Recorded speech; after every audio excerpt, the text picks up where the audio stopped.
주의 말씀 같이 나누겠습니다. 오늘 주신 말씀은 베드로전서 2장 9절 말씀과 마태복음 28장 18절에서 20절까지 말씀입니다. 언약을 이루는 선교 공동체, 이런 제목으로 소사와 역사 시리즈 16번째 말씀 같이 나누겠습니다. 주의 말씀 봉독합니다. 그러나 너희는 택하신 족속이요 왕같은 제사장들이요 거룩한 나라요 그의 소유가 된 백성이니 이는 너희를 어두운 데서 불러내어 그의 기이한 빛에 들어가게 하시니에 아름다운 덕을 선포하게 하려 하심이라. 예수께서 나와 말씀하여 이르시되 하늘과 땅의 모든 권세를 내게 주셨으니 그러므로 너희는 가서 모든 민족을 제자로 삼아 아버지와 아들과 성령의 이름으로 세례를 베풀고 내가 너희에게 분부한 모든 것을 가르쳐 지키게 하라. 볼지어다 내가 세상 끝날까지 너희와 항상 함께 있으리라 하시니라. 아멘. 복음, 또 하나님의 나라, 십자가, 은혜, 믿음, 이런 주제들을 살폈는데요. 오늘은 또 다른 아주 중요한 개념인 이 언약과 선교에 대해서 같이 나누려고 합니다. 물론 따로따로 나누어야 할 아주 중요한 또 큰 주제입니다. 그러나 둘은 서로 아주 밀접하게 관련이 되어 있기 때문에 같이 나눠보려고 합니다. 한마디로 하나님의 나라는 언약 공동체이고 동시에 선교 공동체입니다. 그래서 오늘날 교회의 정체성 가운데 핵심이 되는 것이 바로 언약 공동체로서의 교회, 그 다음에 선교 공동체로서의 교회입니다. 우리는 그간 개인적으로 하나님께 신앙을 고백하고 또 예수님을 구주로 영접하고 또 예수께서 나의 죄를 위해서 돌아가신 것을 믿으면 지옥에 가지 않고 천국에 갈 수 있다고 하는 그런 복음을 들어왔었습니다.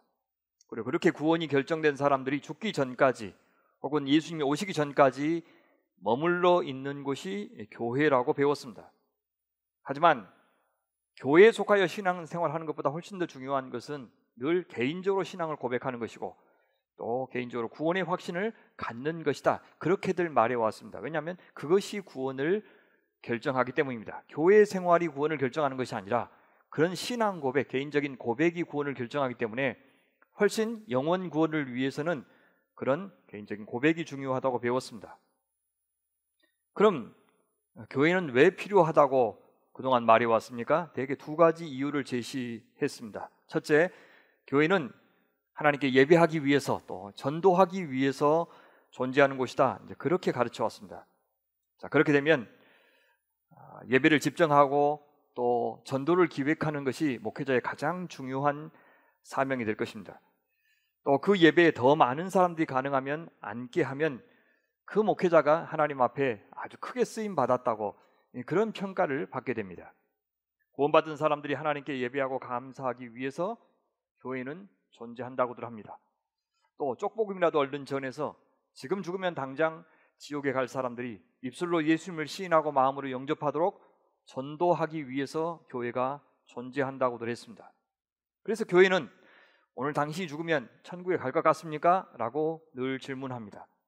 그래서 오늘 죽을 수도 있으니 길게 복음을 전할 수도 없고 얼른 쪽복음이라도 전해서 영접 기도를 받아놓는 것이 우선 중요하다고 생각해 왔습니다. 마치 보험 들듯이 말입니다.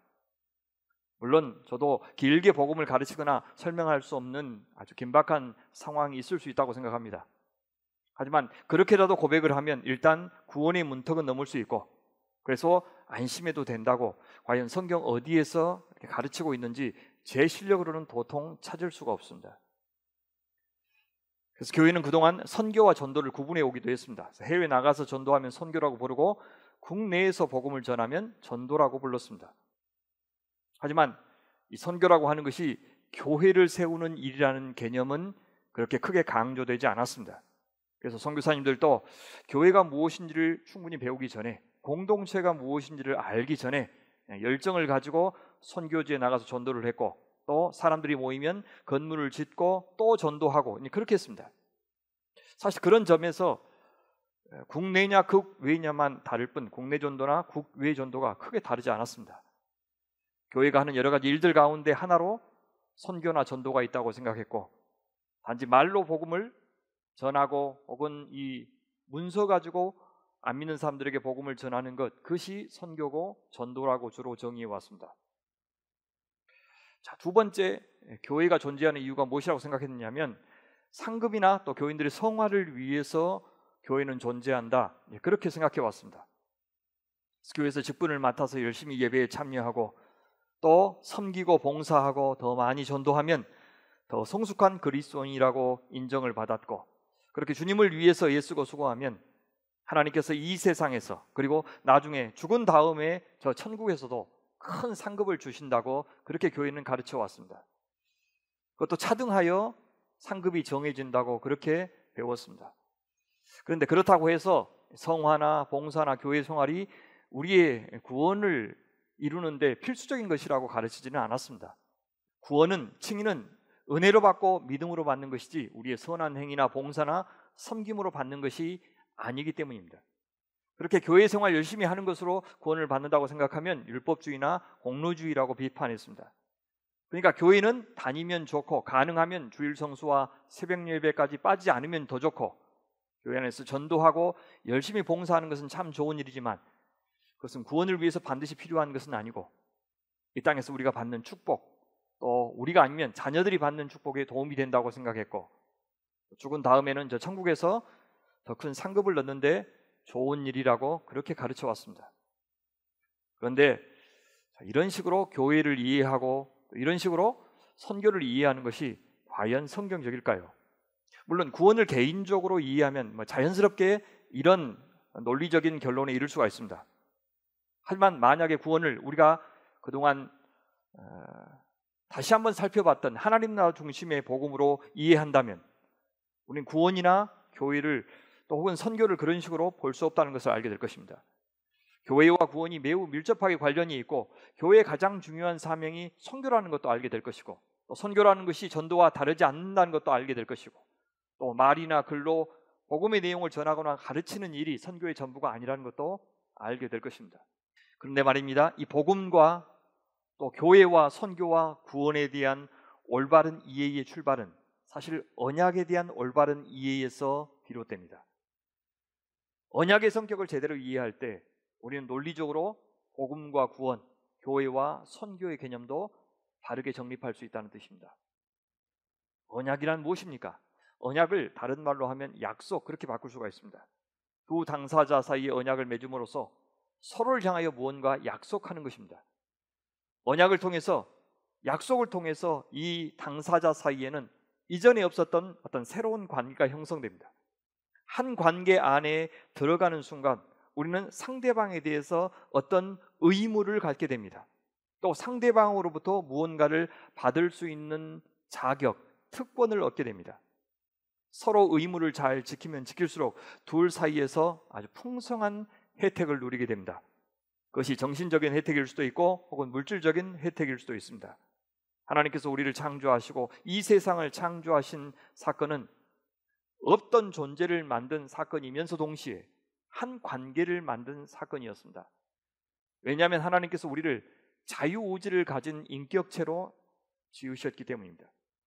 누군가에게 자유가 있다는 사실이 그 사람을 가치 있게 만듭니다. 자유가 있는 사람이 가치 있는 사람인 것입니다. 그래서 누군가를 사랑한다는 말은 그 사람을 자유롭게 해준다는 말이 됩니다. 하지만 우리는 어린 자녀들에게 자기 마음대로 살도록 그렇게 자유를 주는 것이 사랑이 아니라는 것도 알고 있습니다.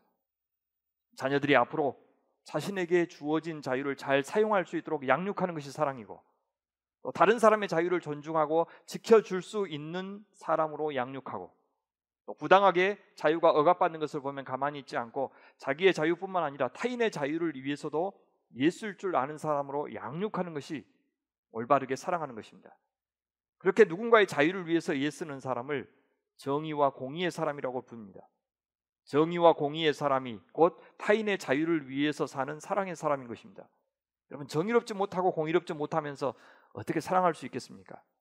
그것은 이기적이고 탐욕적이고 자기 자유만 챙기고 남의 자유에는 관심이 없고 심지어 타인의 자유를 짓밟는 사람을 사랑의 사람이라고 부를 수 없는 것과 같은 것입니다. 하나님께서 우리를 인격적인 존재로 창조하셨다는 것은 우리를 자유롭게 선택할 수 있고 자유롭게 결정할 수 있는 그런 존재로 지으셨다는 뜻입니다. 하나님은 통제보다도 관계를 선택하셨고, 하나님은 우리에게 예지력보다는 자유의지를 주신 것입니다. 우리가 우리의 판단으로, 우리의 의지로, 우리의 결정과 선택으로 하나님과 이웃을 사랑하기를 원하셨다는 뜻입니다. 여러분, 그것이 진짜 관계이기 때문입니다. 하나님은 인간이 그 자유를 가장 잘 사용할 수 있도록 사랑을 베풀어 주십니다. 그 사랑이 바로 구속이고 그 사랑이 바로 새 창조입니다. 그래서 우리가 진정으로 자유로운 존재가 되는 것이 구원이고 구속인 것입니다. 그 자유를 하나님을 위해서 사용하고 하나님 나라를 위해서 사용하고 주와 복음을 위해서 사용하고 이웃을 위해서 사용할 줄 아는 사람으로 창조하는 것이 바로 구속이고 새로운 창조인 것입니다. 그렇게 타인의 자유를 위해서 내 자유를 포기하거나 보류하는 것을 성경은 십자가라고 부르지 않습니까? 그래서 십자가가 가장 최고의 사랑의 표현인 것입니다. 그것을 우리는 자기 부인이라고도 부르죠. 그렇다면 하나님의 인간 창조, 하나님의 생명 창조는 결국 한 관계의 창조의 시작인 것입니다.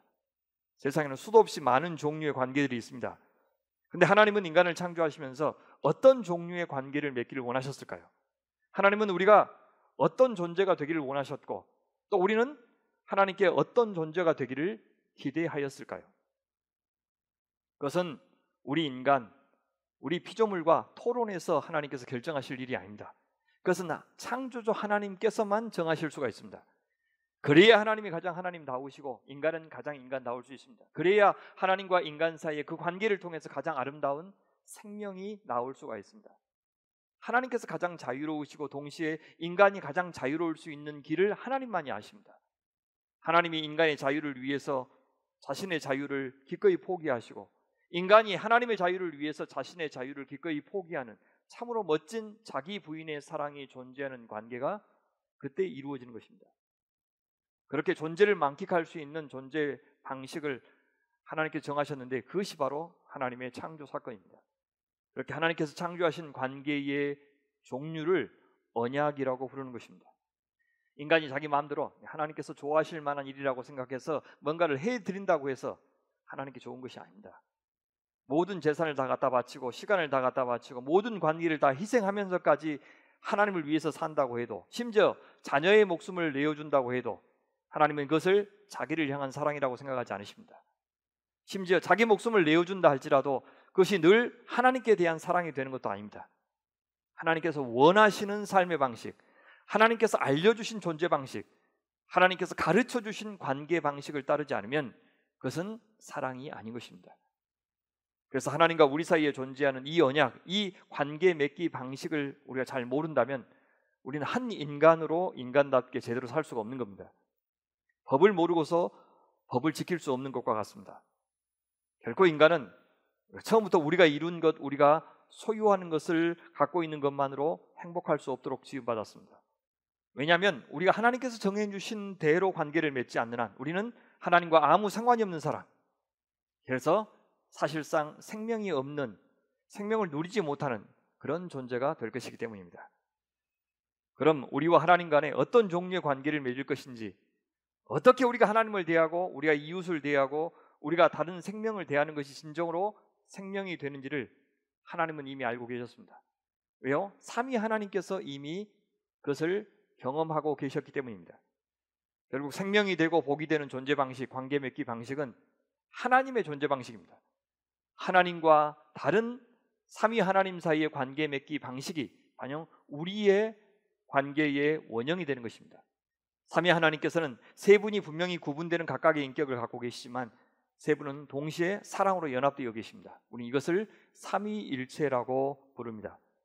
정확히 세 분이 한 분인 듯 한 마음과 한 뜻으로 어떻게 지낼 수 있는지 그것은 알 길이 없습니다. 다만 그것이 하나님의 형상대로 지음받은 우리가 서로를 향하여 어떤 관계를 맺고 살아야 하는지를 보여주는 것만은 분명합니다. 삼위 하나님의 존재 방식을 표현하는 가장 대표적인 것이 상호 내주, 상호 침투라는 표현입니다. 서로가 서로 안에 침투에 들어가고 서로가 서로 안에 거하는 그런 관계라는 뜻입니다. 각자의 자유를 존중하면서 동시에 서로를 해치지 않은 채 우리의 서로를 자유롭게 하는 존재 방식, 이것이 삼위 하나님 간의 하나됨을 이루었다는 것입니다. 너무 개별성만 강조하지도 않고 너무 공동체성만을 강조하지 않습니다. 그래서 그것은 개인주의도 아니고 집단주의도 아닙니다. 서로를 향한 의무를 다하되 사랑으로 그 의무를 감당할 때 이루어질 수 있는 관계입니다. 마치 오케스트라를 연상하면 알 수 있겠죠. 악기들이 저마다 자기 소리에 충실하되 지휘자의 지시에 따라 또 악보를 따라서 주변의 다른 악기들의 소리를 들어가면서 자기 소유를 조율해 가는 것과 같은 것입니다. 각각의 소리는 살아있으면서 동시에 전체가 함께 만들어가는 새로운 소리도 있습니다. 이렇게 부분과 전체가 구분할 수는 있지만 때려야 뗄 수 없을 만큼 유기적으로 연결된 예는 세상에 참 많이 볼 수가 있습니다. 우리의 몸이 그 대표적인 예가 아니겠습니까? 각각의 지체를 따로 떼어 구분할 수 있지만 그것이 한 몸 안에서 조화롭고 균형을 유지하면서 존재하기 때문에 각 지체를 넘어서서 새로운 존재를 만들게 되는 것입니다. 이것이 세상에 존재하는 모든 관계들의 원리입니다. 이것이 모든 세상에 생명이 존재하는 방식입니다. 이 모든 관계의 원형이 바로 삼위 하나님의 존재 방식, 관계 맺기 방식이라는 것입니다. 상호 침투하고 서로의 존재에 관여한다는 것은 상대방이 누군가를 받아주고 수용해 줄 때 가능하지 않겠습니까? 누군가를 받아주고 수용한다는 것은 그만큼 자신의 자유를 보류한다는 뜻입니다. 내 안에 상대방이 거할 만한 공간을 마련하고 여백을 마련한다는 뜻입니다. 그것은 내 마음대로 하지 않겠다는 뜻이고 상대방이 하고 싶은 대로 그냥 두겠다는 뜻입니다. 상대방에게 내가 원하는 것만 요구해서는 관계가 형성되지 않습니다. 시간이 흐르고 또 흘러도 아무 변화도 없는 관계라면 그것은 이미 관계가 아닌 것입니다. 한쪽은 일방적으로 지시만 하고 다른 한쪽은 일방적으로 그 지시를 따라야만 한다면 그것은 나와 너라고 하는 두 주체 사이의 관계가 될 수가 없는 것입니다. 그래서 상대방의 필요를 채워주기 위해서 나를 내어주어야 할 뿐만 아니라 상대방이 내 안에 들어오도록 또한 나를 비워내야 합니다. 그래야 관계가 형성될 수 있습니다. 나를 내주기만 해도 그것은 사랑이 아닙니다. 그것은 자칫 스토커의 사랑이 될 수 있기 때문입니다. 그래서 내 목숨 버리고 내 자식 버려도 그것이 사랑이 안 될 수도 있는 것입니다. 받는 사람은 싫다는데 자꾸 내가 주고 싶다고 해서 준다면, 받는 사람에게 필요하지도 않고 오히려 해가 되는데 자꾸 주려고만 한다면 그 선물이 아무리 비싸고 귀한 것이라고 해도 그것은 사랑이 되지 못하는 것입니다. 나를 버리고 나를 희생하여 타인의 필요를 채워줄 뿐만 아니라 타인이 자유로울 수 있도록 내 안에 공간을 마련해 주는 것이 사랑인 것입니다. 내가 하고 싶은 대로 하지 않는 것이 사랑입니다. 상대방이 원하지 않는다고 하면 그것을 받아주는 것이 사랑인 것입니다. 그러나 하나님과 인간 사이의 관계는 삼위 하나님 사이의 관계와 같기도 하고 다르기도 합니다. 그래서 하나님의 사랑과 인간의 사랑이 같기도 하고 다르기도 한 것입니다. 삼위 하나님 간의 관계는 그분들 사이에도 질서가 존재하지만 그래도 세 분은 모두 동등한 하나님 아닙니까? 하지만 하나님과 인간은 창조주와 피조물의 관계입니다. 동등하지 않습니다. 그것은 원천이 하나인 관계라는 뜻입니다. 우리도 원천이 되고 하나님도 원천이 되는 관계가 아니라는 뜻입니다. 생명과 사망을 결정하고 선과 악을 결정하고 유익한 것과 해로운 것을 결정할 수 있는 것은 하나님뿐이시고 또 하나님만이 그것을 아십니다. 인간이 하고 싶은 것은 무엇이든 다 허용해 주는 것을 하나님의 사랑이라고 할 수 없습니다. 인간이 달라고 하는 것을 다 주는 것이 하나님의 사랑이 아닙니다. 인간이 망가지고 파괴되는 것을 다 아시면서도 인간이 자유로운 존재이니 마음대로 하라고 그냥 허락하신다면 그것은 사랑이 아니고 하나님은 그렇게 하시지 않습니다. 인간이 스스로 자기 인생을 망가뜨릴 권리가 인간에게는 없는 겁니다. 그것을 억지로 막을 수는 없겠지만 그렇다고 해서 그것을 인간의 천부적인 권리라고 주장해서는 안 됩니다. 모든 인간은 자신의 궁극적인 소유권이 하나님께 있다는 사실을 알아야 합니다. 그가 스스로 자신이 존재하고 있는 것이 아니라 하나님이 원천이 되어서 모든 것을 공급하시기 때문에 그가 존재하고 있다는 사실을 인정해야 되는 겁니다. 그것이 모든 관계의 출발입니다. 그렇다면 인간의 인간다움은 하나님의 사랑에 의해서만 결정되는 겁니다. 그것은 어떤 사랑입니까? 우선은 우리에게 필요한 것을 공급해 주시는 사랑이죠. 동시에 우리 인간이 성숙하지 못할 때, 그래서 우리 자신만 생각할 때, 우리 마음대로 우리 자유를 사용함으로써 우리 하나님의 자유가 침해당할 때도 있죠. 하나님의 명예가 손상되고 하나님의 성품과 능력이 의심을 받을 때도 있습니다. 그럴 때 그것을 감수하시는 자기 부인의 하나님의 사랑이 우리에게 또한 필요합니다. 하나님의 참아주시는 사랑, 인내하시는 사랑, 기다려주시는 사랑이 필요하다는 뜻입니다. 그것을 눈높이 사랑이라고 부를 수 있을까요? 그러면서도 우리가 그릇된 방향으로 갈 때 그것을 막아주시고 책망하시고 우리의 자유를 제약해 주시는 그 하나님의 사랑 때문에 우리 인간이 인간 될 수 있는 것입니다.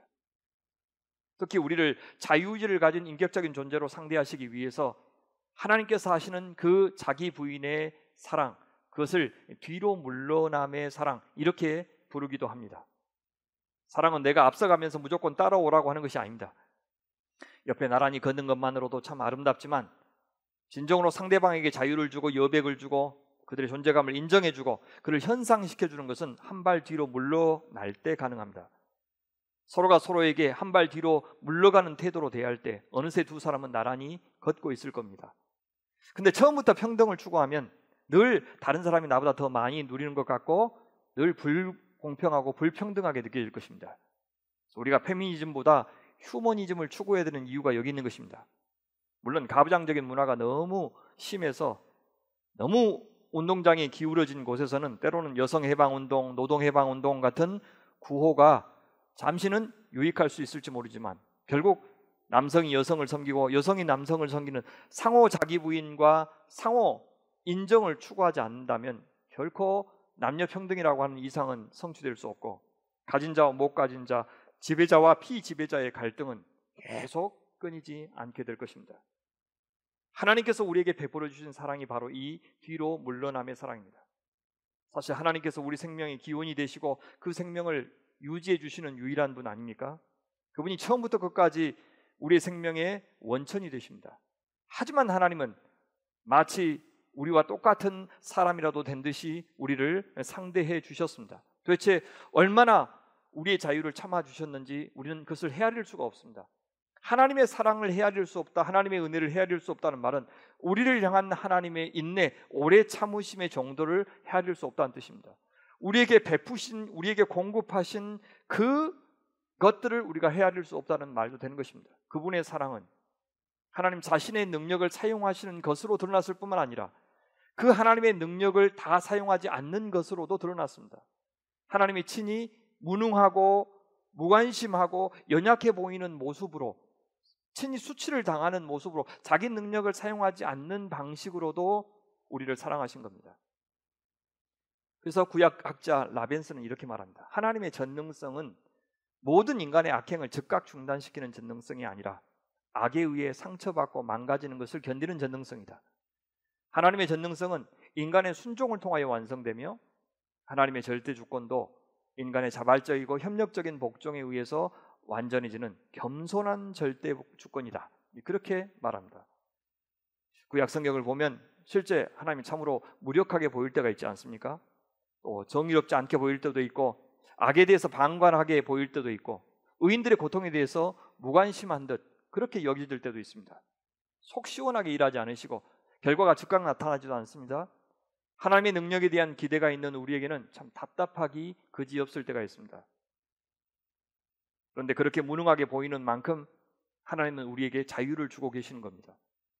인간에게 질문하는 것을 허락하시고 의심을 허락하시고 주저함을 허락하십니다. 영국에서 공부할 때 제 튜터였던 코나드 갬프 교수님이 쓴 Jesus Asked라고 하는 책에서 이런 말씀을 하셨어요. 자, 석가모니를 설득해보라. 대화를 무슨 진지한 것인 양 취급하는 당신에게 조소를 보낼 것이다. 당신이 여호와를 설득하기 시작하면 그분은 미소 띄는 얼굴로 소매를 걷어 올리시고 관심 있는 표정을 지으신다. 가장 이상한 것은 그분이 설득에 이기기보다도 져주기를 더 좋아하신다는 것이다. 사기꾼 야곱은 하나님의 사랑을 받는 자다. 그리고 아브라함은 그 성의 의인 20명 뿐이면 어찌하시겠습니까? 라고 물으면서도 그저 혼나지 않는 정도가 아니다. 유대인들과 그리스도인들의 하나님은 자기를 따르는 자들에게 그래 맞다, 네가 이겼다 말씀하시는 유일한 신이다. 생명이 되는 관계라고 하는 것이 자기 헌신과 자기 부인을 통해서 이루어진다는 이 원리에 하나님은 최대한 충실하셨습니다. 자유로운 두 존재, 하나님과 인간은 서로를 향하여 의무를 다해야 합니다. 그래야 관계가 형성됩니다. 그러나 그것은 동등한 관계에서 맺는 의무가 아니라고 했습니다. 그것이 고대 근동에서 존재했던 언약과 조약의 다른 점입니다. 언약 covenant, 조약 contract. 이 조약은 서로 동등한 관계에서 맺는 약속을 말하지만 언약은 반드시 강자와 약자 사이에 맺는 약속을 말합니다. 강자가 약자에게 해야 될 의무가 있고 또 약자도 강자에게 해야 될 의무가 있습니다. 또한 그 의무를 이행할 때 상대방에게 기대되는 반응도 있습니다. 받기만 하고 끝나는 것이 아니라는 겁니다. 이런 언약과 비슷한 것, 하나님과 우리 사이에 맺는 그 언약과 비슷한 것이 고대에 두 가지가 있었는데, 하나는 남녀 간의 결혼 언약입니다. 또 하나는 전쟁을 해서 승전국과 패전국 사이에 맺는 그 언약이 하나님과 자기 백성 사이에 맺는 언약과 거의 비슷합니다. 강자의 의무가 무엇일까요? 강자는 약자에게 필요한 것을 공급해 줄 의무가 있습니다. 그리고 그 약자를 안전하게 지켜줄 의무가 있습니다. 그럼 약자는 어떤 의무가 있습니까? 강자를 사랑하고 강자에게 충성할 의무가 있습니다. 강자가 약자를 보호하는 방법은 크게 두 가지인데요. 하나는 외부의 침략에 대해서 용사가 되셔서 거룩한 전쟁을 수행하시는 겁니다. 또 내부의 권력자들로부터 약한 백성을 보호하기 위해서 하나님께서는 친히 재판장이 되십니다. 그래서 정의와 공의를 수행하심으로써 약자를 보호하셨습니다. 언약의 파트너인 우리는 하나님께 충성하고 사랑해야 됩니다. 그리고 다른 언약의 파트너인 다른 지체들을 향해서, 다른 형제들을 향해서 그들의 필요를 채워주고 그들의 안전을 돕는 역할을 같이 해야 됩니다. 또한 하나님께서는 자기 백성이 잘못을 했을 때 그것을 용서하고 받아주시는 역할을 또한 하십니다. 그리고 우리도 다른 지체들을 향해서 그 용서를 베푸는 것이 또한 우리의 의무입니다. 무슨 말이냐면, 대개 조약에서는 한쪽이 약속을 파기하면 그 계약 조건은 다 파기됩니다. 하지만 언약에서는 약자가 강자에게 그 의무를 다하지 못했을 경우에도 자동적으로 그 언약이 파기되지 않습니다. 그것은 전적으로 강자의 재량에 달려있기 때문입니다. 강자가 용서하고 다시 기회를 주면 언제든지 유지할 수 있었습니다. 강자가 약자에게 그럴 의무가 없는데도 불구하고 호의를 베푸는 것, 그것을 가리켜 헤세드, 그렇게 부릅니다. 변치 않는 사랑, 언약적인 사랑. 구약 성경에는 인애, 인자, 은혜, 사랑, 이런 단어로 번역된 것이 바로 이 헤세드, 언약적인 사랑입니다. 하나님께 그런 헤세드의 사랑을 받았으면 그 사랑을 다른 지체에게도 베푸는 것이 바로 우리의 의무였습니다. 대개 양편이 언약을 맺으면 그것을 문서로 남겨서 각자의 신전에 보관했습니다. 왜냐하면 그 문서의 마지막에는 그것을 지키면 신에게 복을 받겠지만 그것을 어기면 저주를 받는다는 맹세가 들어있기 때문입니다. 하나님과 자기 백성 사이에 이 언약의 조건을 기록한 것을 가리켜 성경은 토라, 그렇게 부릅니다. 우리가 율법이라고 번역하는 바로 그것이 토라, 언약의 조건입니다. 그 토라의 헌법에 해당하는 것이 십계명입니다. 토라 전체의 법 정신에 해당하는 것이 바로 이 십계명인 것입니다. 그 십계명을 지키기 위해서는 수많은 다른 구체적인 법 조항들이 필요하겠죠.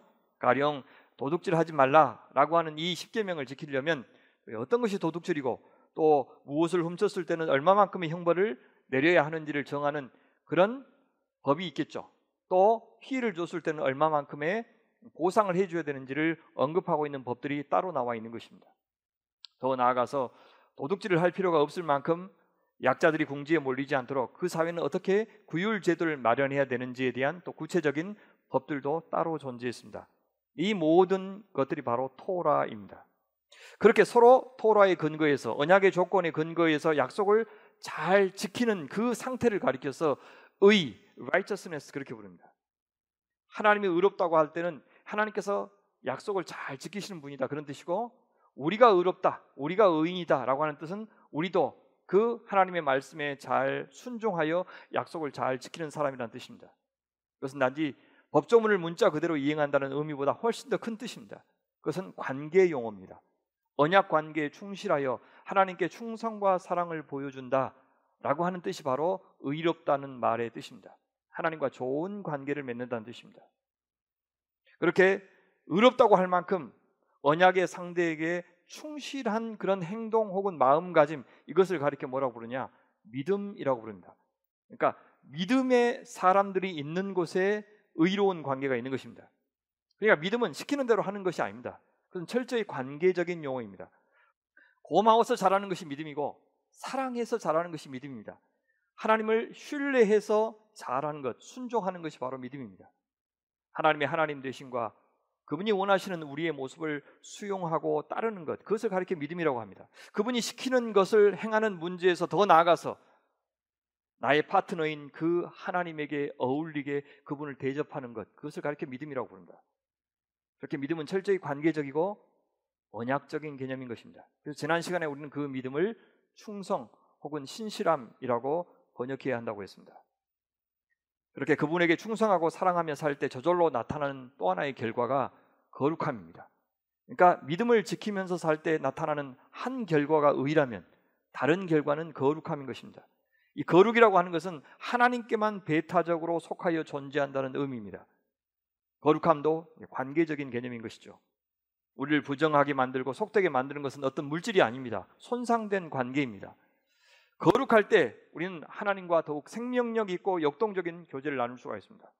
하나님과의 관계를 추구할 때 우리는 추구할수록 더욱더 거룩한 존재가 되어가는 것입니다. 그렇게 의와 거룩이 있는 관계가 있는 곳에 찾아오는 하나님의 축복이 바로 샬롬입니다. 샬롬, 그것은 평화의 관계고 평강의 관계고 평안하고 안전한 관계라고 말할 수가 있습니다. 샬롬은 단지 싸움을 하지 않는 그런 정도의 소극적인 의미가 아니라 좀 더 적극적으로 상대방이 잘 되기를 바라는 마음, 상대방이 안전하기를 바라는 마음, 상대방의 필요가 채워지기를 바라는 마음, 상대방의 웰빙에 대해서 깊이 관심을 가지고 그것을 이루어 주려고 노력하는 태도를 가리켜서 샬롬이라고 합니다. 그래서 샬롬의 공동체 안에는 늘 안식이 있습니다. 빈곤과 결핍과 죽음이 있는 것이 아니라 안식이 있는 공동체가 됩니다. 안식은 그래서 단지 마음이 편해지는 차원의 문제가 아니고 물질적인 안식, 정서적인 안식, 영적인 안식을 다 포괄하는 그런 전인적인 안식을 의미합니다. 이것이 언약 관계에 충실할 때 하나님께서 주시는 축복입니다. 그래서 성경은 언약 관계에 충실할 때 찾아오는 결과를 가리켜 뭐라고 부르냐? 복이라고 부릅니다. 그래서 복을 다른 말로 생명력 그렇게 바꿀 수가 있는 것입니다. 우리에게 생명을 주시는 하나님과의 언약 관계가 깊어지면 깊어질수록, 진실하면 진실해질수록, 그분 앞에 우리 자신을 내놓으면 내놓을수록 그 생명이 더욱더 생명답고 충실해진다라고 하는 뜻입니다. 생명력이 풍성해지면, 복을 많이 받으면 그 사람은 건강하게 되고 장수하게 되고 자손도 많이 낳게 될 것이라고 약속해 줍니다. 또 그 복이 충만해지면 땅은 풍작을 만들어낼 것이고 가축들도 강건하게 될 것입니다. 그렇다면 이렇게 하나님 앞에 순종했을 때 생명이 되었다면 죄라고 하는 것은 무엇이겠습니까? 죄도 바로 언약 용어입니다. 그리고 관계 용어입니다. 죄는 언약 관계가 파괴된 것을 가리켜서 죄라고 합니다. 성경에서 문제를 삼고 있는 이 심각한 죄의 문제는 단지 사사로운 잘못 몇 개를 했다는 것을 가리키기보다도 하나님과의 언약 관계가 심각하게 훼손된 경우를 의미합니다. 우상을 숭배하는 것과 같이 하나님을 아예 지워버리는 행동을 가리킵니다. 언약을 어기면 하나님께서 즉각 관계를 끊지는 않으시겠지만 그들은 이 복을 온전히 누리지 못하기 시작할 겁니다. 물론 악인들에게도 해를 주시고 비를 주셔서 그들의 생명을 영위하기는 하시겠지만 하나님과의 관계 안에서 누릴 수 있는 대단히 많은 이 생명의 축복을 잃게 될 것입니다. 또 숱한 아픔, 숱한 상실을 경험하게 될 것입니다. 여러분, 그것이 저주고 그것이 심판입니다. 그것이 사망입니다. 그것은 하나님께서 내리시기도 하지만 사실 그들이 스스로 생명을 끊어버리고 복을 차단한 결과입니다. 그래서 죽음이라고 하는 것은 생명의 소실 이렇게 부를 수도 있고 복의 소실 이렇게 부를 수도 있습니다. 그래서 생물학적인 생명이 끊어지는 것만이 꼭 죽음이 아니라 관계의 단절, 관계의 왜곡, 이것이 사실상 이미 죽음의 시작인 것입니다. 죄의 삭은 사망이다 라고 하는 말도 죄를 지으면 나중에 사망이라는 결과에 이르게 될 것이다, 그런 뜻만이 아니라 죄는 사망이라고 하는 용병을 돈으로 주고 사서 부린다는 뜻입니다. 죄를 짓는다는 말은 더는 하나님을 생명의 원천으로 인정하지 않고 대신 사망을 불러서 그에게 왕노릇하도록 맡긴다는 그런 의미가 되는 것입니다. 자기도 죽는 줄 모르고 함부로 남을 미워하고 죽이고 빼앗고 상처 주고 이간질하고 질투하고 편을 가르는 그런 삶을 사는 것이 바로 사망을 용병으로 부리는 삶입니다. 이런 곳에 샬롬이 없고 이런 곳에는 안식이 없습니다.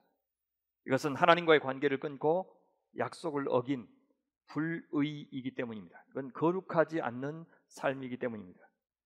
여러분, 이것이 하나님과 자기 백성 사이에 맺은 언약의 모습입니다. 이스라엘이 가나안 땅에 들어가기 전에 모압 평지에서 언약을 다시 한번 갱신하는데 시내산에서도 맺었던 언약을 갱신하는 겁니다. 그것을 모압 언약이라고 부르는데요. 거기서 모세는 이렇게 말합니다. 우리 신명기 6장 말씀 한번 읽어볼까요? 신명기 6장 1절에서부터 9절까지입니다. 천천히 같이 읽어보시면 여기 안에 방금 설명했던 많은 언약의 내용들이 들어있습니다. 이는 곧 너희의 하나님 여호와께서 너희에게 가르치라고 명하신 명령과 교례와 법도라. 명령과 교례와 법도, 이것이 이제 토라의 내용들입니다. 너희가 건너가서 차지할 땅에서 행할 것이니 곧 너와 네 아들과 네 손자들이 평생에 내 하나님 여호와를 경외하며 내가 너희에게 명한 그 모든 교례와 명령을 지키게 하기 위한 것이며 또 내 나를 장구하게 하기 위한 것이라. 이 언약의 조건들을 지키면 그 결과로 내 날이 장구하는 그런 복을 누리게 될 것이라는 뜻이죠. 자, 이스라엘아 듣고 삼가 그것을 행하라. 그리하면 네가 복을 받고 네 조상들의 하나님 여호와께서 내게 허락하신과 같이 젖과 꿀이 흐르는 땅에서 네가 크게 번성하리라. 이스라엘아 들으라. 우리 하나님 여호와는 오직 유일한 여호와시니 너는 마음을 다하고 뜻을 다하고 힘을 다하여 내 하나님 여호와를 사랑하라. 이것이 언약의 한 당사자인 우리가 하나님 앞에 보여야 될 의무인 것입니다. 그런데 이 사랑은 어떻게 표현돼야 됩니까? 오늘 내가 내게 명하는 이 말씀을 너는 마음에 새기고 내 자녀에게 부지런히 가르치며 집에 앉을 때든지 길을 갈 때든지 누워있을 때든지 일어날 때든지 이 말씀을 강론할 것이며 너는 또 그것을 내 손목에 메어 기호를 삼으며 내 미간에 붙여 표를 삼고 또 내 집 문설주와 바깥문에 기록할지니라. 이렇게 하나님의 말씀, 언약의 조건인 하나님의 말씀을 잘 기억하여 순종하는 것이 바로 하나님을 사랑하고 경외하는 우리의 태도다. 그렇게 말하고 있습니다. 이미 베푸셨던 하나님의 크신 은총에 대한, 하나님께서 언약을 지켜주신, 아브라함에게 주셨던 그 약속을 지켜주신 것에 대한 우리의 합당한 반응이라고 말해주고 있습니다. 하나님께서 각 시대마다 자기 백성과 이런 언약을 체결하셨습니다. 이렇게 하여 여호와께서 이스라엘의 하나님이 되어주시겠다고 약속하셨습니다. 그리고 이스라엘을 당신의 백성으로 삼아주시겠다고 약속하셨습니다. 너희는 나의 백성이 되고 나는 너희의 하나님이 되리라. 이것이 아주 핵심적인 언약 관계의 정의입니다. 소위 언약신학이라고 하는 것이 있습니다. 이것을 주장하는 사람들은 성경에 나와 있지 않지만 성경에 전제되어 있는 언약들이 있다 이렇게 주장합니다. 다양한 언약들을 제시하는데요. 구속 언약, 은혜 언약, 창조 언약, 노동 언약, 노동 언약은 아담 언약 그렇게 부르기도 합니다. 이런 언약들이 성경에 그 이름이 나와 있지는 않지만 그 사상은 나와 있다 그렇게 주장합니다. 예를 들어서 구속 언약은 창세 전에 하나님과 아들 예수님이 세상을 구원하자고 언약을 맺었다는 것입니다. 은혜 언약은 삼위 하나님께서 창세 전에 맺으신 언약을 가리키고요. 창조 언약은 창조 때 맺은 하나님과 인간, 인간과 인간, 인간과 자연 사이에 맺은 언약을 가리킵니다. 또 노동 언약, 아담 언약은 하나님과 아담 사이에 맺은 언약을 가리킵니다. 타락하기 전에 노동은 참 숭고한 것이었다 그렇게 주장합니다. 그러나 이런 언약은 성경을 통해서 추정할 수는 있지만 성경이 분명히 나와 있지는 않습니다. 하지만 창세기 1장부터 3장에 나온 창조와 인간 범죄에 대한 이야기는 하나님의 창조의 목적이 무엇인지를 잘 드러내 보여주고 있습니다. 언약이라는 말은 안 나와 있지만 언약 관계는 잘 나와 있습니다. 하나님이 누구시고 그 하나님이 인간과 다른 피조물들을 어떻게 상대해 주시는지, 또 하나님과 피조물 사이는 어떤 종류의 관계를 맺어야 하는지가 나와 있습니다. 나중에 언약에서 우리가 다른 언약들에서 살펴볼 수 있는 관계가 이미 이 창세기 1장부터 3장 안에 다 나와 있다고 볼 수가 있습니다. 하나님의 첫 창조는 그 자체가 목적이 아니었습니다. 그것은 궁극적인 창조의 완성을 향해 나아가는 출발이라고 했습니다. 그 창조의 완성은 바로 새 하늘과 새 땅에서 이루어지는 하나님의 나라입니다. 하나님의 형상대로 지음받은 인간이 하나님을 창조주로 인정하면서 하나님께서 부여하신 청지기의 사명을 잘 감당하고 또 하나님과 교제하는 그런 공동체를 만드는 것이 하나님의 창조의 목표였습니다. 그 첫 창조된 인간 자체로 그런 관계를 형성하기에는, 그런 공동체를 만들기에는 충분하지 않다는 것을 이미 창세기 3장에 인간 범죄 사건이 보여주었습니다. 또한 창조 세계 안에 여전히 남아있는 혼돈과 무질서의 요소들도 이 창조가 완성을 향해 나아가는 여정 가운데 있다는 것을 보여주는 또 하나의 증거입니다. 하나님은 인간의 구속, 세상의 새 창조 가운데 각 시대마다 자기 백성과 다른 언약을 맺어서 그 시대에 하나님 나라를 세워오셨습니다. 성경에 나와 있는 여러 언약들 중에는 노아 언약이 있고 아브라함의 언약이 있습니다. 또 시내산 언약이 있고 모압 언약이 있습니다. 또 다윗 언약이 있고 그리고 예수님과 맺은 새 언약이 나옵니다. 모두 하나님과 당신 백성 간의 관계에 대한 것들입니다. 다만 그 관계에 충실했을 때 하나님께서 어떤 축복을 주실 것인지에 대해서는 각 시대마다 조금씩 다릅니다. 근데 모든 언약은 하나님이 먼저 제안하셔서 시작된 언약입니다. 그 언약에 하나님 스스로 그러실 필요가 없는데 스스로 묶으셨다는 겁니다. 그래야 관계가 형성되기 때문입니다. 나 하고 싶은 대로 다 하자고 하면 그것은 관계가 아닙니다. 그래서 하나님도 스스로 자기 약속에 매이신 겁니다. 자기 자유를 제한하셨다, 자기 능력을 제한하셨다, 그렇게 표현해도 좋습니다. 그만큼 우리의 자유가 생기는 것입니다. 그리고 그 관계에 대한 인간의 반응에 따라서 하나님의 자유도 커지고 인간의 자유도 커집니다. 우리가 하나님께 순종하면 하나님의 자유가 커집니다. 하나님의 영광이 드러나고 그분의 명예가 높여집니다. 하나님의 통치가 굳건해지고 하나님 나라가 강건해집니다. 그만큼 인간은 더 자유를 잃어버린 것 같은데, 그렇게 하나님의 영광이 더 높아질수록 인간의 축복도 커지고 인간의 생명력도 커지는 것입니다. 그 말은 인간의 자유가 커진다는 뜻입니다. 이런 관계는 사실 모든 언약에 공통적으로 나타나 있습니다. 그 언약은 관계를 만든다고 했는데, 그 관계는 하나님과 인간 사이의 관계, 인간과 다른 인간 사이의 관계, 그리고 인간과 피조물 사이의 관계, 이 세 가지로 구분할 수가 있습니다. 우리는 이 세 관계 안에서 하나님께서 정하신 바대로 우리의 의무를 다하고 또 권리를 향유하도록 부름받았습니다. 언약마다 그 강조점이 조금씩 다른데요, 시대가 다르고 언약을 맺는 대상이 다르기 때문에 어쩔 수가 없습니다. 노아 언약에서는 뭐가 강조됐습니까? 다시는 물로 심판하지 않고 이 새 창조의 그날까지 자연세계 전체를 보존하여 주시겠다라고 약속한 것이 가장 큰 특징입니다. 그런데 모든 언약 가운데 언약의 핵심적인 내용, 그 언약을 통해서 이루고자 하는 하나님의 의도가 가장 잘 드러난 것이 바로 아브라함 언약입니다. 그 이후에 나온 다른 언약들은 이 아브라함의 언약의 변주입니다. 아브라함 언약이 어떻게 시대마다 성취되었는지를 보여주고 있다, 그렇게 말할 수가 있습니다. 아브라함 언약에서 하나님께서 약속하신 것은 세 가지입니다. 첫째, 많은 백성; 둘째, 가나안 땅; 셋째, 아브라함과 그 후손들과 또 그들을 통해서 천하 만민이 복을 받게 하시는 것. 이 세 가지입니다. 그러니까 사실은 하나님 나라를 약속한 것이죠. 땅과 자손과 또한 하나님의 주권 속에 임하는 복. 이 약속을 이루기 위해서 400년 동안 아브라함의 후손들이 이집트에 내려가 살게 하셨습니다. 거기에서 400년 동안 많은 자손을 주시겠다고 하는 약속은 이루어졌습니다. 그리고 모세를 통해서 그들을 이집트에서 나오게 하시고 이제 가나안 땅을 향해서 출발하게 하십니다. 광야에 있는 시내산에서 이스라엘 백성들은 이제 하나님과 언약을 체결합니다. 한 부족의 시조였던 아브라함과 맺은 언약과 국가 단위의 거대한 이스라엘에게 주신 언약이 같을 수가 없었습니다.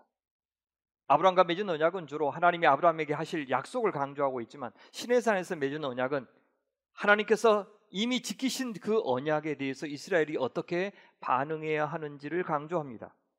좀 전에 살폈던 모압 언약은 이제 가나안 땅에 들어가기 전에 이제 그 땅에서 정착 생활을 하게 될 것인데, 그 정착 생활에 초점을 맞춰서 이스라엘 백성들이 그 가나안 땅에서 하나님의 백성의 정체성을 지키면서 어떻게 살아야 하는지를 강조하여 시내산 언약을 조금 수정해 주셨습니다. 다윗 언약은 이제 왕정이 시작되는 무렵에 주신 언약입니다. 왕이 다스리는 나라의 형태를 처음 갖기 시작했을 때 맺었던 언약입니다.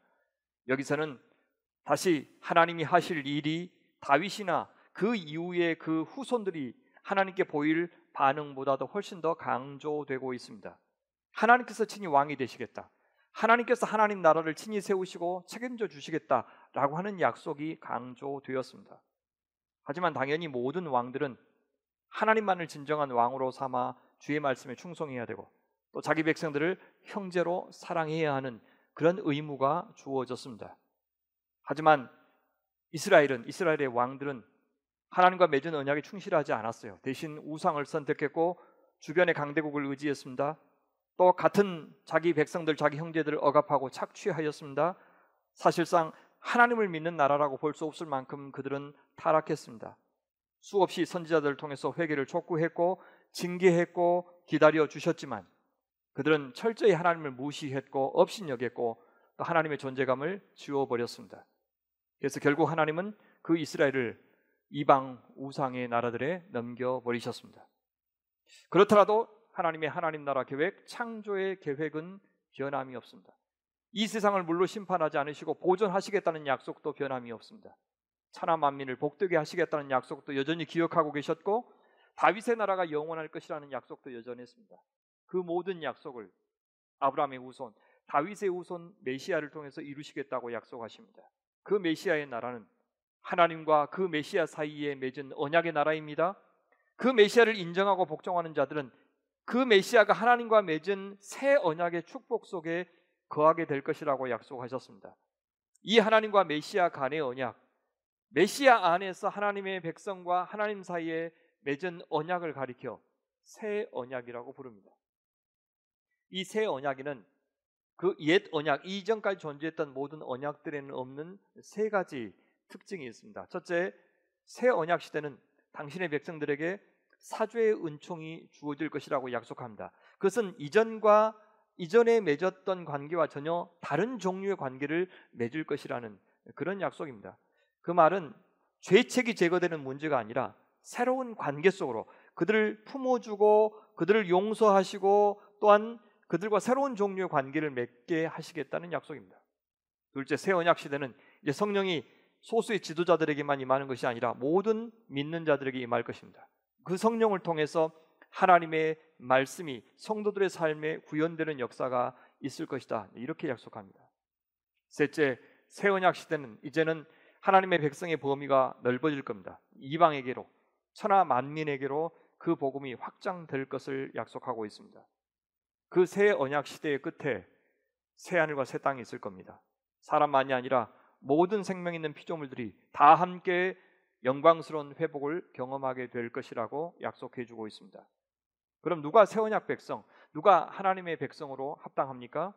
누가 아브라함의 후손이 됩니까? 새 언약을 맺는 주체는 예수님과 하나님 나라 백성들입니다. 이제 예수 그리스도 안에 있는 자들이 아브라함의 후손 또 하나님 나라의 백성이 되는 것입니다. 아브라함과 결속되기 위해서는 반드시 예수님과 결속되어야 했습니다. 갈라디아서 3장 29절에서 사도 바울은 이렇게 말합니다. 너희가 그리스도의 것이면 아브라함의 자손이요 약속대로 유업을 이을 자니라. 아브라함이 주셨던 그 언약의 축복이 이어지는 조건이 바로 그리스도께 속해야 된다는 것입니다. 예수님은 그것을 제자들과 나눈 유월절 식사 최후의 만찬 자리에서 이렇게 말씀하셨습니다. 저녁 먹은 후에 잔도 그와 같이 하여 이르시되 이 잔은 내 피로 세우는 새 언약이니 곧 너희를 위하여 붓는 것이라. 식후에 또한 그와 같이 잔을 가지시고 이르시되 이 잔은 내 피로 세운 새 언약이니 이것을 행하여 마실 때마다 나를 기념하라 하셨으니 예수님의 죽음을 통해서 새 언약이 이루어졌다고 말씀합니다. 그래서 우리는 이제 십자가 사건을 통해서 살펴보았죠. 히브리서 기자가 특히 이 새 언약을 강조합니다. 예수님을 새 언약의 중보자라고 소개합니다. 이로 말미암아 그는 새 언약의 중보자시니 이는 첫 언약 때에 범한 죄에서 속량하려고 주구사 부르심을 입은 자로 하여금 영원한 기업의 약속을 얻게 하려 하심이라. 아브라함의 약속이 이제 그 예수님의 속량을 통해서 그 예수님을 믿는 자들에게 주어질 것이라는 약속입니다. 바울은 로마서에서 이제 누가 진정한 이스라엘이고 누가 진정한 아브라함의 자손인지를 다시 정의하고 있습니다. 로마서 9장 6절 보시면 그러나 하나님의 말씀이 폐하여진 것 같지 않도다. 이스라엘에게서 난 그들이 다 이스라엘이 아니요 또한 아브라함의 씨가 다 그의 자녀가 아니라 오직 이삭으로부터 난 자라야 내 씨라 불리리라 하셨으니 라고 말합니다. 여기 이삭으로부터 난 자는 인간의 생식 능력으로 난 자가 아니라 믿음으로 하나님께 받은 자녀를 가리킵니다. 혈통적인 자녀가 아니라 믿음의 자녀만이 하나님의 백성이 된다는 뜻입니다. 로마서 2장 25절에도 이렇게 말합니다. 네가 율법을 행하면 할례가 유익하나 만약 율법을 범하면 네 할례는 무할례가 되느니라. 혈통적으로 유대인이라도 율법을 범한다면 할례 받지 않는 이방인과 똑같이 된다는 뜻입니다. 언약과 상관없는 존재가 된다는 뜻입니다. 이렇듯 이스라엘 백성들이 언약 관계를 떠나서 이스라엘 공동체를 떠나서 하나님 나라 공동체를 떠나서 하나님의 구원받는 백성이 되는 길은 없었습니다. 마찬가지로 그리스도인들이 그리스도의 몸인 새 언약 공동체 교회를 떠나서 하나님의 구원받는 백성이 되는 길은 없습니다. 교회가 구원을 준다는 말이 아니라 구원은 그리스도가 주시죠. 그런데 그 그리스도의 구원은 교회를 통해서 주어집니다. 이제 그리스도의 통치는, 하나님의 통치는 과거에 이스라엘이 담당했듯이 이제 교회가 담당합니다. 교회는 그런 점에서 사도적 공동체입니다. 목사가 사도가 아니라 모든 성도들이 다 사도적 존재로 부름받은 것입니다. 그들이 구약의 왕이고 그들이 제사장입니다. 그래서 성도들을 왕 같은 제사장이라고 부르는 것입니다. 이런 점에서 교회가 구원을 준다고 말할 수 있는 것입니다. 구원은 관계이기 때문입니다. 그리스도와 관계를 맺는다는 것은 이제 더는 모호한 개념이 아닙니다. 그리스도를 믿는다, 그리스도를 사랑한다는 말이 구체적인 관계성을 포함하지 않고는 공허한 말에 그칠 것입니다. 그리스도를 믿고 그리스도를 사랑한다는 것은 이제 그리스도의 몸인 교회와 관계를 맺는다는 뜻이 됩니다.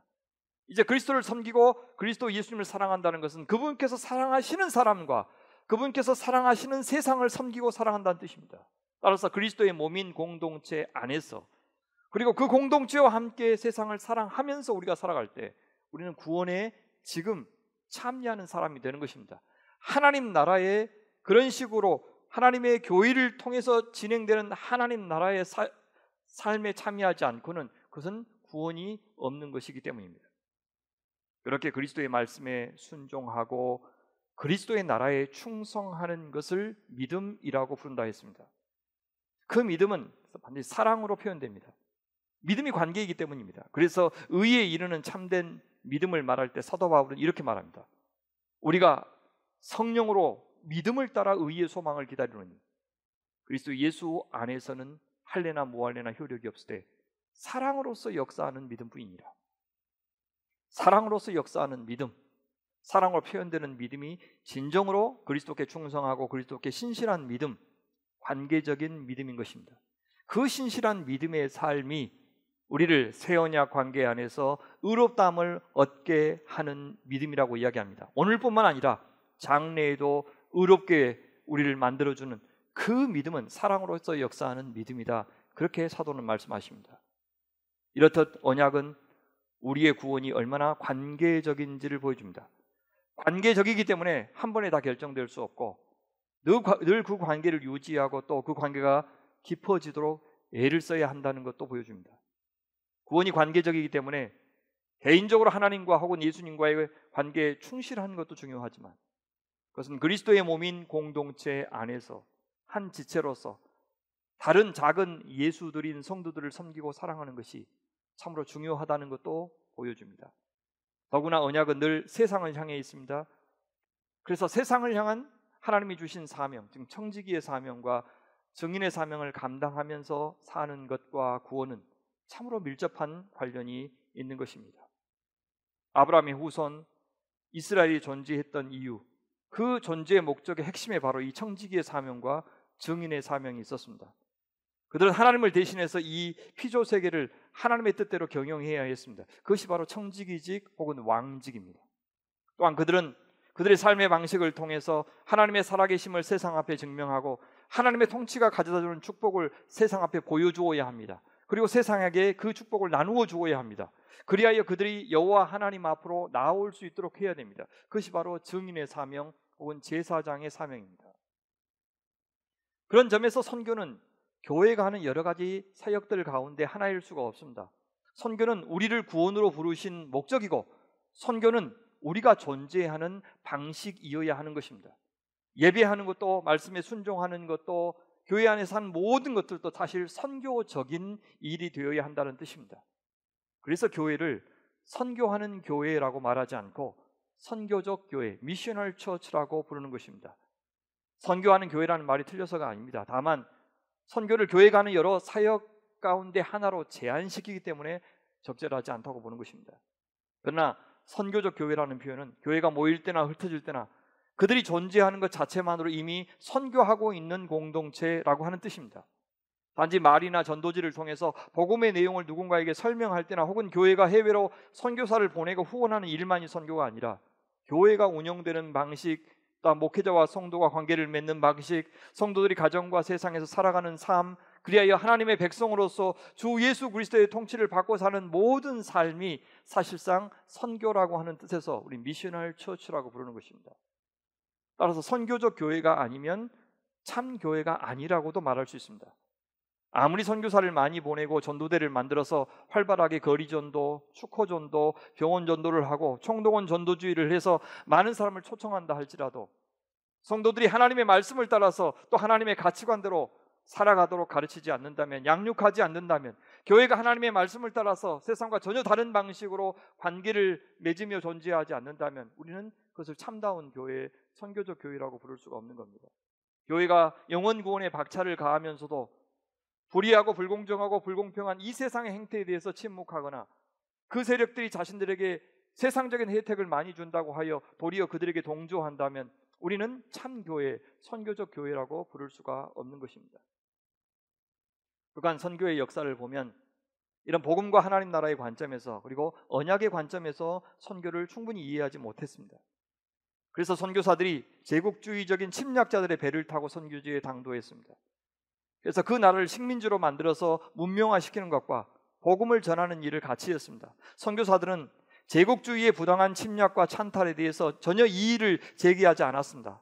다만 자신들이 이 민족을 향해서 구원의 복음을 전할 수 있게 해주는 것에만 감사했습니다. 식민지 나라에서 부당한 취급을 당하면서 살더라도 그것보다 천국에 가는 자격을 얻는 것이 훨씬 더 중요하다고 여겼기 때문입니다. 더구나 하나님 나라는 하나님의 주권 아래서 진행된다는 생각이 없기 때문에 그들은 온갖 선교 이론, 또 교회 성장 이론, 경영학 이론, 이것들을 가지고 선교지를 개척하고 교회 성장을 도모해 왔습니다. 지금 우리가 보고 있는 선교계의 타락과 쇠퇴, 그리고 한국 교회의 동반 추락은 이제 그런 방식의 선교가 갖고 있는 한계가 이미 드러난 그런 결과라고 볼 수가 있습니다. 하지만 하나님 나라 중심으로 선교를 이해한다면 가장 중요한 개념은 하나님의 선교입니다. 미시오 데이. 당연히 우리 인간을 통해서 진행하시지만 선교의 주도권, 하나님의 백성을 부르시는 주도권은 철저히 하나님께 있다는 생각으로 선교를 진행해야 합니다. 구약에서 이스라엘이 하나님께 심판을 받았던 가장 큰 이유가 바로 이 선교적 사명을 감당하지 못했기 때문입니다. 그들은 하나님 대신에 우상을 숭배하고 주변 강대국들을 의지해서 하나님의 명예를 실추시켰습니다. 하나님이 아예 없는 것처럼 만들어 버렸습니다. 그래서 혈통적으로는 아브라함의 후손이었지만 믿음이 없어서 광야에서 죽었고 가나안 땅에 들어가지 못한 사람들도 있었습니다. 이스라엘 나라가 결국 그들이 의지했던 강대국에 의해서 멸망하고 말았습니다. 혈통적으로는 이스라엘 사람이었지만 이 선교적 사명을 기뻐했던 소수의 사람들만 하나님의 백성으로 인정받았다고 이사야 선지자도 말하고 사도 바울도 말씀하고 있습니다.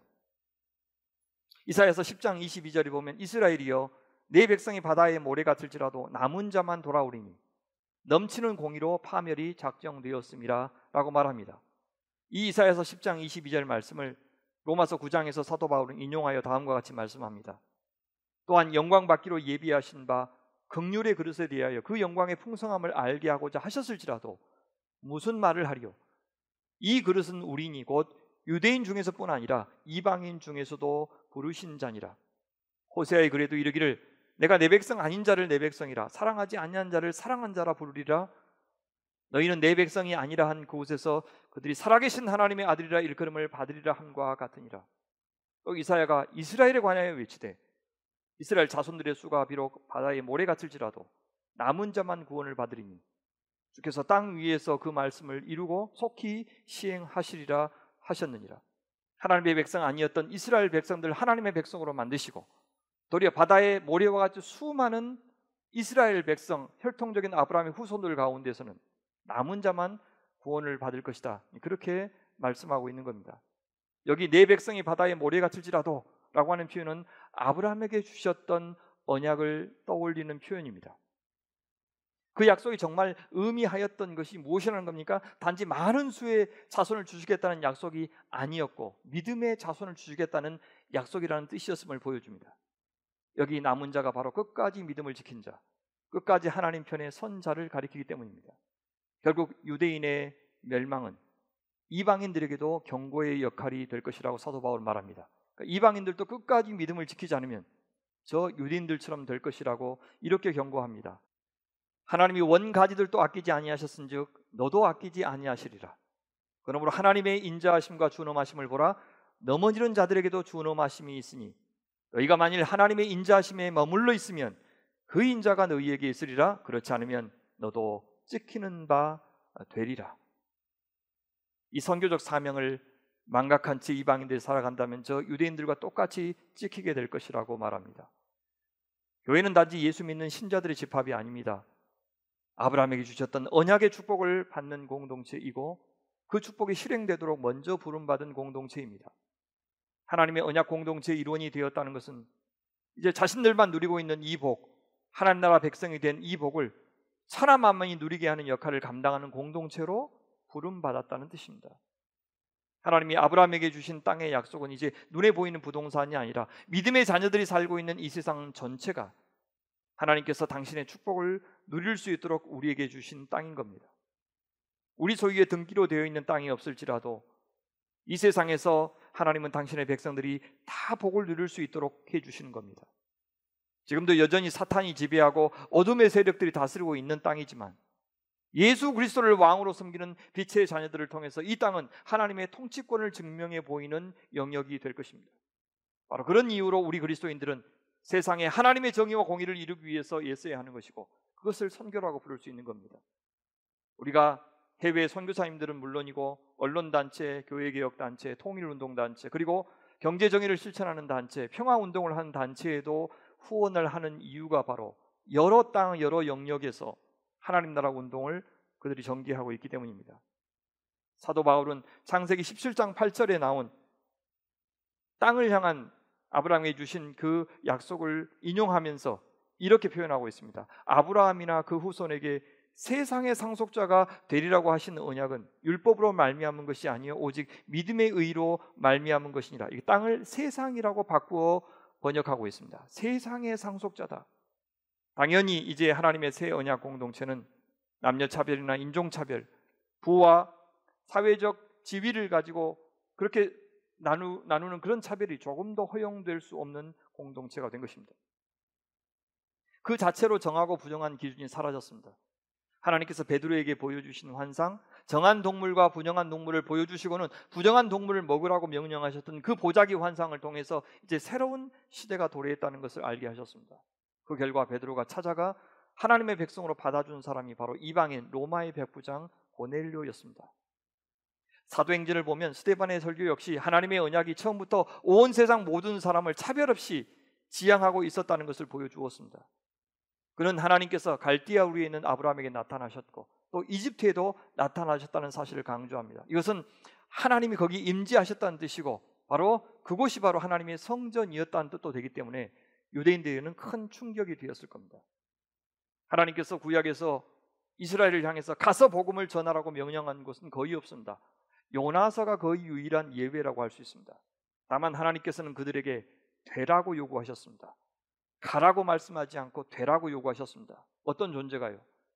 가서 복음을 전하라고 했다면 선지자들은 그들이 그렇게 하지 않는 것에 대해서 책망하는 말씀을 하셨을 것인데 선지자들의 책망 속에 이스라엘이 선교사로 나가지 않았다는 언급은 거의 없습니다. 다만 이스라엘은 살아계신 하나님의 거룩한 백성이 되어야 했습니다. 그들은 여호와를 있는 모습 그대로 알아야 했고 오직 여호와만을 참되게 예배해야 했고 여호와와 맺은 언약에 충성하고 헌신하면서 율법에 충실한 존재가 되어야 했습니다. 그렇게 살면 그들은 열방의 빛과 증인이 될 것이라고 주님은 말씀해 주셨습니다. 그러니까 그들은 지역 선교, 그러니까 이스라엘 경계 안에서 이스라엘 사람들에 의해 수행된 과업을 감당했던 것입니다. 하지만 하나님은 그런 그들의 순종을 통해서 종말에는 온 세상이 이스라엘을 중심으로 나올 것이라고 약속해 주셨습니다. 열방을 모으는 것은 이스라엘이 할 일이 아니라 하나님이 하시겠다고 합니다. 이스라엘이 열방으로 가는 것이 아니라 열방이 이스라엘로 올 것입니다. 주변으로부터 중심으로 이동할 것입니다. 구약의 선교는 철저히 구심적 선교였습니다. 하지만 신약으로 넘어오면서 이제 선교는 원심적이 됩니다. 예루살렘에서 시작해서 유대와 사마리아와 땅끝까지 이르러 복음이 증거될 것입니다. 예수님의 사역은 단지 영혼 구원 사역이 아니라 이스라엘을 회복하는 사역이었습니다. 그리고 열방을 새로운 하나님의 메시아 백성으로 모으는 일을 하셨습니다. 이스라엘을 향해서는 하나님께 돌아오라고 외치셨고 열방을 향해서는 이스라엘의 하나님을 믿으라고 외치는 새로운 공동체, 선교 공동체를 만드신 겁니다. 이스라엘의 잃어버린 양들을 찾는 사역을 하셨지만 동시에 로마의 백부장의 하인을 고치셨고 이방인의 영토에 있었던 가다라 지방의 귀신 들린 자를 고치셨고 데가볼리 지방에서는 귀머거리를 치유하셨습니다. 수로보니게 여인의 딸도 고치셨습니다. 여러분, 성전을 향하여 심판을 선고하실 때 이 성전이 만민의 기도하는 집인데 유대인들이 자기들만의 아지트, 강도의 소굴로 만들었다고 책망하셨습니다. 혼인잔치 비유 기억하십니까? 주인은 유대인 동족들을 불렀지만 거절당했습니다. 이제 주인은 누구든지 혼인잔치에 와서 자리를 채우라고 초청합니다. 이는 초청의 대상이 이방인들로까지 확대되고 있다는 것을 보여주는 비유 아닙니까? 식탁의 자리에 죄인들과 세리들을 초대하셨던 예수께서는 이제 이방인들로까지 그 교제의 범위를 확장시키고 싶어 하시는 겁니다. 가장 결정적으로 예수님이 승천하시면 제자들은 온갖 반대와 고난을 만나겠지만 그럼에도 불구하고 한 가지 과업은 반드시 이루어져야 한다고 강조하셨습니다. 뭡니까? 마가복음 13장 10절 보면 또 복음이 먼저 만국에 전파되어야 할 것입니다. 반드시 되어야 한다라고 하는 이 표현에 주목해야 합니다.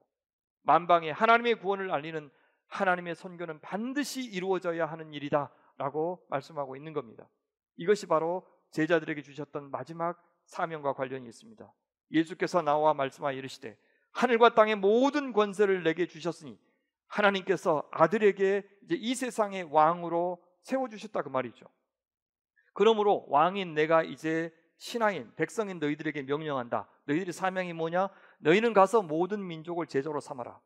그리고 아버지와 아들과 성령의 이름으로 세례를 베풀어라. 그리고 그들이 내가 너희에게 분부한 모든 것을 가르쳐 지킬 수 있도록 해줘라.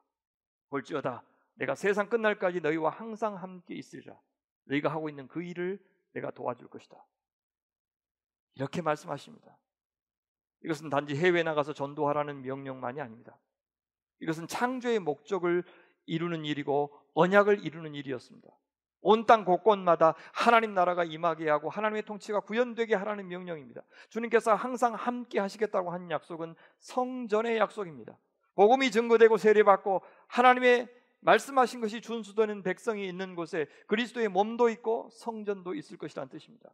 한 공동체를 형성하시겠다는 뜻입니다. 선교를 통한 언약 공동체의 형성, 성전 공동체의 형성, 그것을 통한 세상의 섬김, 이것이 교회가 담당해야 될 사명이고 교회의 존재의 목적이라고 말씀해주고 있는 것입니다. 우리가 지난 시간에 보았듯이 12제자뿐만 아니라 사도 바울도 자신을 이방인의 사도로 부름받았다고 믿었습니다. 자신의 사명은 열방 중에서 믿어 순종하게 하는 일이라는 말로 로마서를 시작했고 또 로마서를 마무리하고 있습니다. 로마서 제일 끝에 이 표현이 나오죠. 이제는 나타내신 바 되었으며 영원하신 하나님의 명을 따라 선지자들의 글로 말미암아 모든 민족이 믿어 순종하게 하시려고 알게 하신 바 그 신비의 계시를 따라 된 것이니 이 복음으로 너희를 능히 견고하게 하실 지혜로우신 하나님께 예수 그리스도로 말미암아 영광이 세세 무궁하도록 있을지어다. 아멘. 사도 베드로도 흩어진 그리스도인들에게 편지하면서 그들의 정체성이 바로 온 세상의 빛으로 부름받은 첫 언약 공동체 이스라엘 나라의 정체성을 그대로 이어받은 새 언약 공동체의 왕같은 제사장이다, 그렇게 소개하고 있지 않습니까? 그러나 너희는 택하신 족속이요 왕같은 제사장들이요 거룩한 나라요 그의 소유가 된 백성이니 이는 너희를 어두운 데서 불러내어 그의 기이한 빛에 들어가게 하신 이의 아름다운 덕을 선포하게 하려 하심이라. 말씀을 맺겠습니다. 진리로 거룩하고 사랑으로 하나 되어 세상을 섬기는 숨과 쉼이 있는 광주서명교회, 저희 교회의 이 표요 안에 언약 공동체, 선교적 공동체인 저희의 정체성을 담았습니다. 우리가 그동안 배운 복음이 구체적으로 우리의 것으로 익혀지고 체화되고 문화가 되는 장이, 마당이 바로 이 교회 공동체인 것입니다. 여기서 진리인 하나님의 말씀을 우린 듣고 배우고 익힙니다. 여기서 서로 사랑을 주고받으면서 하나가 되어가는 것을 배웁니다. 자기를 부정하는 법을 배우고 자기를 내어주어 누군가를 채워주고 누군가에게 안식을 주고 샬롬을 주는 법을 배우고 익힙니다. 여기에서 우리는 하나님 나라의 공기를 마시고 천국의 리듬을 익히고 서로를 향하여 우리 자신을 개방하고 사랑으로 타인의 삶에 관여하는 것이 무엇인지 배워갑니다. 환대하고 환대받는 법을 배우고 경험하고 모두를 차별 없이 하나님의 형상으로 하나님의 은혜를 받은 존재로 사랑하는 것도 배워갑니다. 그리고 우리 공동체가 세상을 섬깁니다. 성도 한 사람 한 사람이 세상의 빛으로 소금으로 살아가는 법을 익혀갑니다. 우리가 존재하는 방식 자체로, 우리가 돈을 쓰는 방식, 우리가 강한 자와 약한 자를 상대하는 방식으로, 우리가 세상을 향해서 우리가 믿고 소망하고 우리 자신을 바친 그 하나님 나라의 가치가 무엇인지를 보여주는 것입니다. 그것을 선교라고 부르고 우리는 그런 선교적 공동체로 살아가고 있는 것입니다. 그 삶에 참여하여 진정으로 인간다움을 누리고 생명다움을 누리는 것을 가리켜 영생이라고 부릅니다. 영생은 하나님의 생명입니다. 따라서 생명의 원천이신 하나님의 생명을 받아 누리는 것을 의미합니다. 삼위 하나님이 사시는 방식대로 사는 것을 뜻합니다. 그것이 구원입니다. 따라서 공동체가 없이 구원은 없습니다. 선교적 삶이 없이 구원은 없습니다. 이타적인 삶, 십자가의 삶, 사랑의 삶을 살겠다고 의식적으로 몸부림치는 것이 없이 그저 편안하게 잘 누리고 그다음에 자식들에게 그 부를 대물림하는 그런 여생만 꿈꾸고 있다면 우린 적어도 하나님 나라와 아무 상관없는 인생으로 살고 있는 것입니다. 언약 공동체, 선교적 공동체로 부름받은 사랑하는 소명의 가족 여러분, 우리 부르신 그 은혜에 충성하는 믿음으로 화답하여 우리도 이 복음을 따라 살고 이 복음을 전하며 사는 생명의 공동체, 샬롬의 공동체, 안식의 공동체, 언약 공동체, 선교적 공동체, 광주 소명교회 되시기를 주의 이름으로 간절히 축원합니다. 같이 기도하겠습니다. 저희를 부르시고 당신의 것 삼아주신 하나님의 은혜에 감사합니다. 감당할 수 없는 이 관계에 맺어주시고 여태 인내하며 사랑하셔서 우리로 이제 주님을 인정하며 주님과 더불어 살고 싶어하는 자녀로 빚어주신 것 감사합니다. 이 소중한 언약의 축복 아래서 부지런히 남은 인생 사랑하게 하시고 이 어려운 시기에도 변함없이 참 좋으신 생명이신 주님을 자랑하며 주님을 드러내는 공동체로 사랑하는 소명을 사용하여 주시옵소서. 예수님의 이름으로 기도하옵나이다. 아멘.